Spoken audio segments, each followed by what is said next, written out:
Welcome back, everyone, to OpenLine. We are talking about elder law, elder care law. We have with us Barbara McGinnis. She is joining us via Zoom from Hendersonville. And we've been talking about ways to pay for care as you get older. It's incredibly expensive. What sort of things can you do to plan for that, and what can you do as you get closer to it? I wanted to ask about IRAs.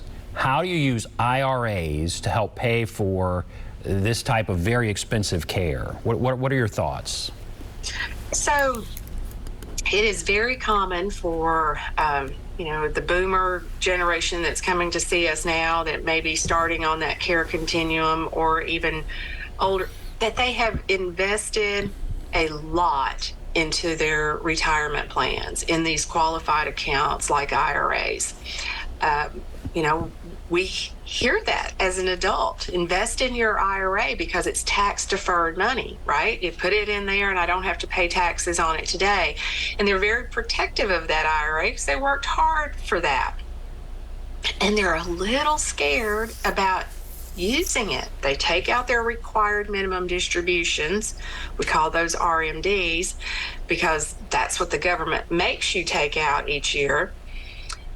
But what about freely using that IRA money, dipping into it, or having an income stream from the IRA coming to you to help fund those care expenses instead of using perhaps other money that you've accumulated? So I actually think it's a pretty good use of your IRA, and that when you're making those distributions, you're now retired, you're pulling money out of these tax deferred accounts for you, you're paying income tax on those distributions because you're old enough to be receiving the money. There is no penalty. It is taxed because it was not taxed when you put it in the account, so it's now tax coming out. And what you have is you're at a lower income stream, a lower tax bracket. So you're now taking this distribution, paying taxes on it. And then when you file your tax return, you actually talk to your accountant the next year, you have all of these medical expenses that perhaps you're in a position to use as a tax deduction. And so that helps offset the income tax implication of the IRA money coming out and being taxed. So it's not going to be a wash. It's not going to be a dollar for dollar set off, but it will help reduce that tax burden of using IRA money. IRA money is actually really hard to protect. So when families come in, a couple comes in and they're wanting to talk about asset protection, like we were talking about the house, what to do with the house. Well, an IRA can't go into a trust. It's always going to be owned by that individual taxpayer, and it's harder money to protect. So converting an IRA into an income stream at the right time can that makes sense. Okay. It makes sense then, right? All right. The other thing about IRAs that I'm not sure people widely realize now is that when you pass on an IRA, when someone inherits that, the person that is inheriting the IRA does not get the lifetime stretch of the tax deferral like the original owner did. The only person that does is your spouse. So if your spouse can inherit your IRA and stretch those distributions out over their life expectancy, but almost everyone else has to take distributions over a 10-year period of time. Oh, and really? That's interesting. Okay.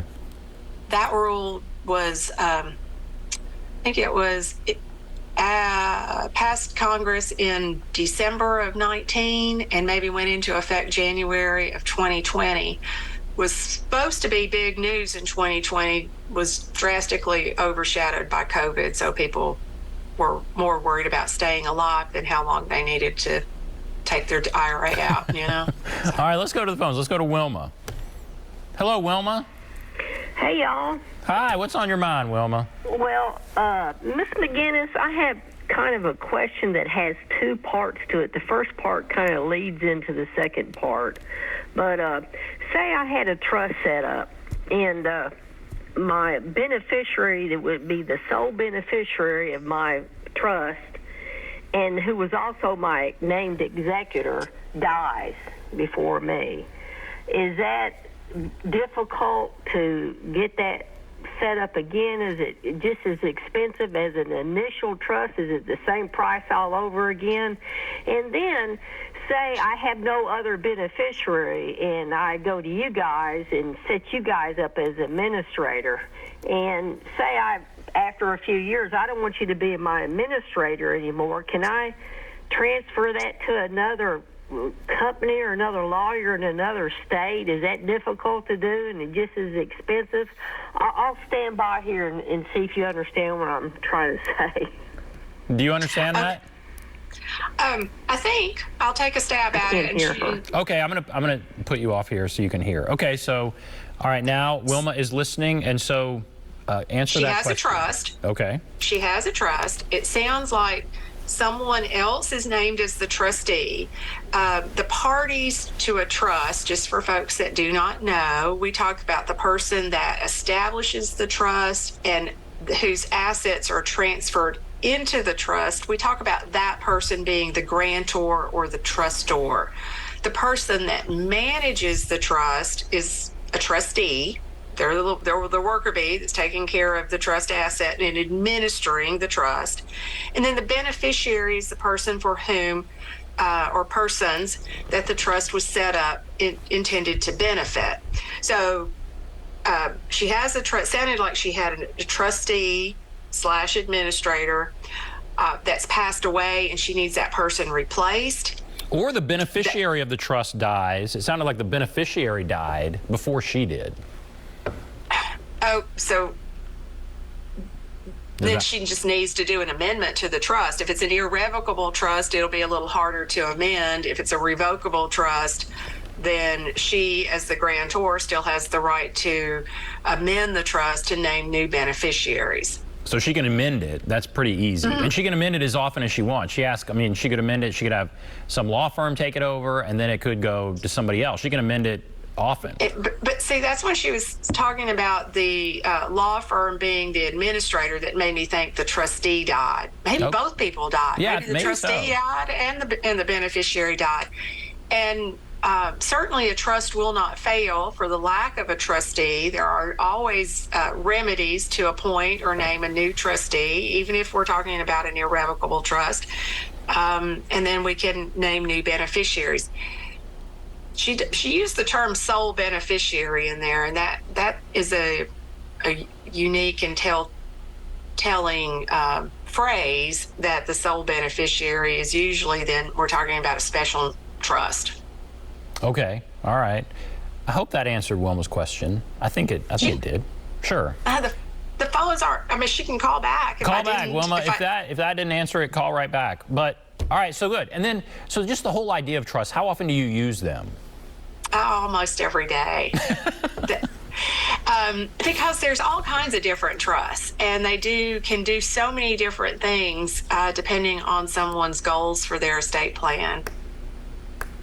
You know, maybe you have a special need child that you're trying to protect, and there's special needs trust for them, and there's different versions of that depending on what kind of benefits or needs that person has. There's trusts that just help you avoid probate. There's trusts that help you protect assets. There's trusts and again, we use trust to help plan for anticipated future long-term care costs. I think Tim Tagus calls trust the best invention man has ever come up with, or by humans or something. At least by the legal mind, yeah. Yes, I think so. He loves trusts, and you all use them every day. So every day. That's very good. All right, we're going to take a break. Then we'll come back. If you want to call in, there is the number, 615-737-PLUS, 615-737-7587. We'll take a break. Be back right after this.